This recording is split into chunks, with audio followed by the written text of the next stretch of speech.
What's up, y'all? Sandwich King Shawnee here. I know last Saturday I didn't make a video. I was sick, unfortunately, really bad, but we back. Just a look ahead. The next couple of weeks, the reaction videos will definitely be history related, but still sandwich related. So, history of sandwiches. But let's see. Pastrami on rye at the last Jewish deli in the Bronx. Yeah, man. They like the pastrami because nobody make fresh like we make it over here. We have the last deli left in the Bronx. I've been to many Jewish delicatessens, but this is by far the best. I'm Yuval Dekel. This is Liebman's Deli, home of the pastrami sandwich.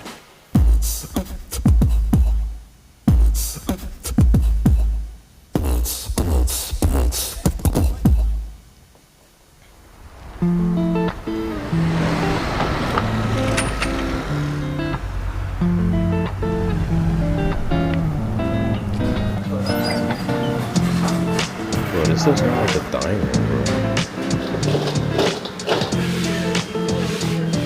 You ordered it? No, I'd like to order. I'd like to have a turkey, all white meat turkey sandwich on a roll.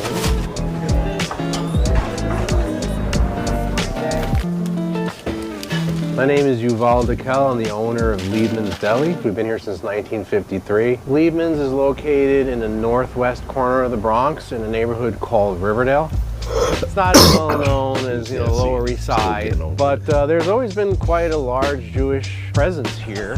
Nice to see you today. We're basically serving up all the Jewish deli necessities and everything that you expect to have when you go to like a proper Jewish deli. So. Actually, It's her not that first far time from, here. Riverdale. Jewish deli, Liebman's, with a name like Liebman's, you can't go wrong. We've got great sour pickles and coleslaw, frankfurters, pastrami sandwiches, and corned beef sandwiches. Our steam table, where we have our deli meats that we steam. This is pretty much the last step before they're taken out and sliced.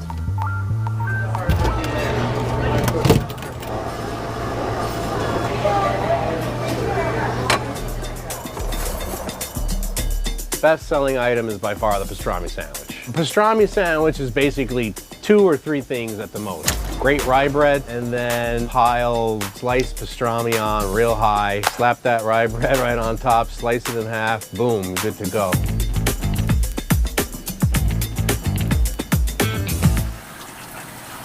Pastrami sandwiches are simple. It's meat and bread. The part that goes into it is this. Here are our cuts of beef that we make pastrami out of. These have been brining for 7 days. And at this point, we're gonna pull them out and then rinse off some of this brine. So this pastrami rub right here, nobody makes this. I just kind of guard it. I mean, it's something that I took time to develop. It's mine, and I'm not just giving it away.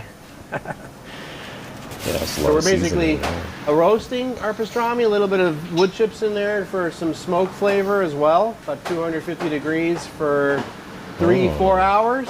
I mean, you could tell that it's made in small batches, made by hand, and that it's fresh. There you go. Primero que hacemos es tomamos el pastrami del que es del steam back. Entonces lo ponemos aquí y empezamos a cortar. Tratamos de formar bien el sándwich para que no quede, y lo ponemos ahí. Ponemos otra pieza de pan que va encima, le metemos los palillos y así es como tiene que ser. The first thing that hits you is just like the richness of it. It's tender and it's luscious. It is quintessentially New York deli. This is one of the last, the real classic, superb Jewish delicatessens in New York. You know, the pastrami is like the bellwether of whether something is good or not. And the pastrami here is superb. When I order out from people, they always ask me to bring brisket sandwiches and pastrami. If you love pastrami sandwich, this is the place to come. This is the first time coming here? Sorry. Yeah. He loves a good Jewish deli. It's Oh my God, the best. it was scrumptious.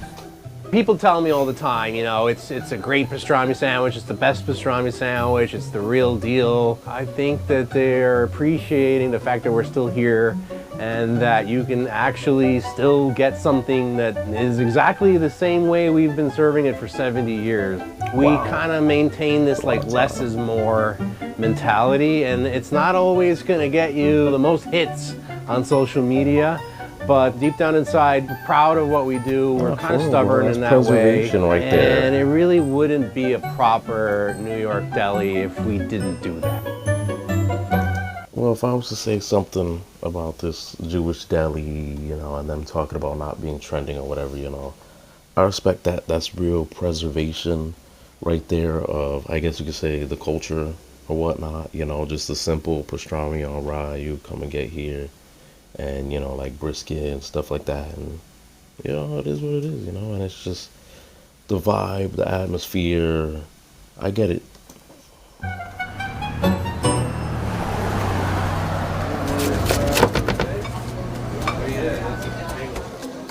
These articles right here, what's this one on So the this guy right here is our very first New York Times appearance, and I mean it happened quite some time ago. I believe this is 2005. Damn, that's You why know, there were a lot of delis throughout the decades, and as the deli business went through a bit of a demise, people started appreciating the fact that we are still here.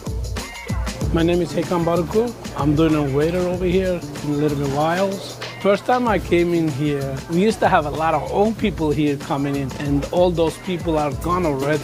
There's a packed full lined up here. Okay. My name is Hekan. Nice to meet you.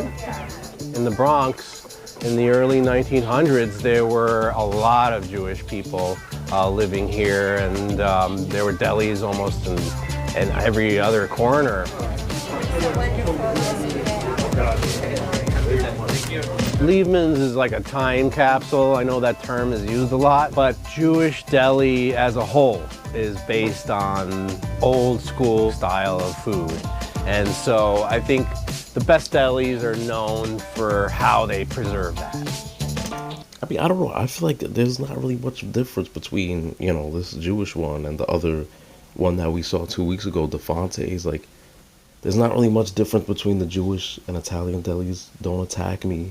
I'm just saying, you know, like it's just more so the vibe, in my opinion, and just, you know, they're not too intensive with the ingredients. Like, at least in the Fonte's, they had, you know, all these like tomatoes and what's that sauce I'm trying to think about that they put, not the extra virgin oil, the balsamic glaze, I think. Yeah, so balsamic glaze and all these different, you know what I'm saying, gabagool, all that stuff.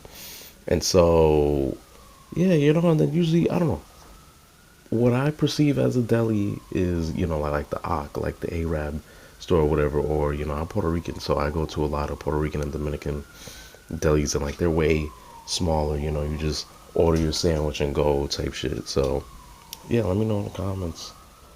What are y'all used to like seeing, visualizing when y'all hear deli?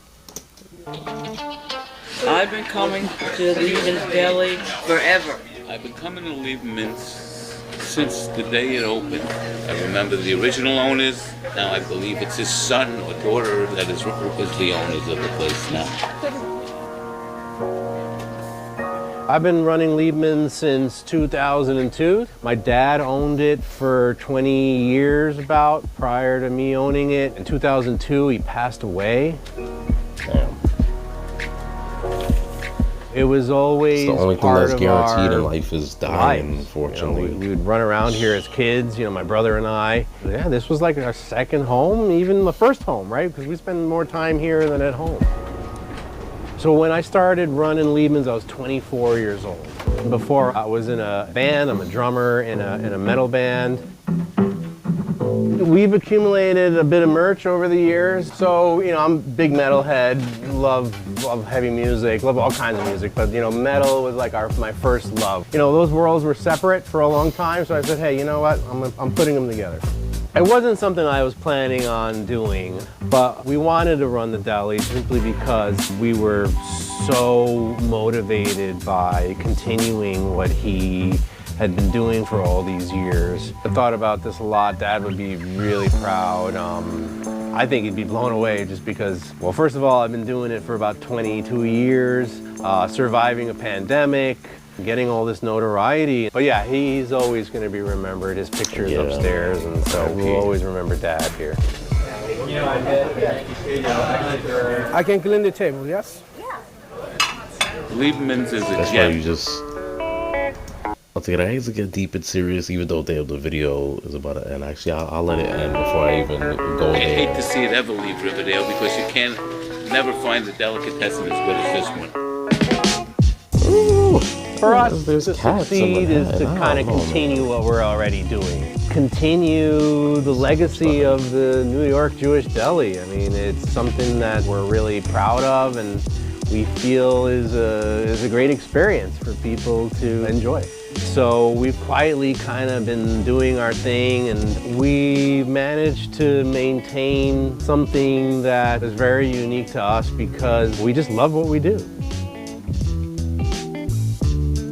All right, see, now it's over. Okay, first I want to say you gotta enjoy your life, guys. I know in a past video I had a bad day or whatever, but that didn't really stop me. I've had many bad days, but that doesn't really stop me from, you know, having peace and having very great days and being happy at least half of the time. You're not always gonna be happy, but you know, you're gonna have those moments in life, you know, your highs and your lows. So that's why you gotta live it, you know, because like we saw in this video, on that video, unfortunately, you know, people pass away.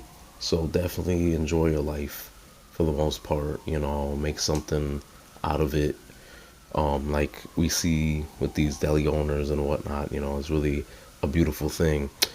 And then with this one specifically, I don't know, I'm not gonna say like glazing or anything. I feel like it's just more so a cultural thing, like I said, with like atmosphere and stuff, to preserve that or whatever, you know. Damn, people are gonna get mad at me, but I just don't think it's that special as they made it seem in the video. So yeah, do you disagree, agree? Let me know down in the comments. Make sure you like, subscribe, follow. Well, yeah, follow me on my socials, please. Instagram, TikTok, definitely TikTok.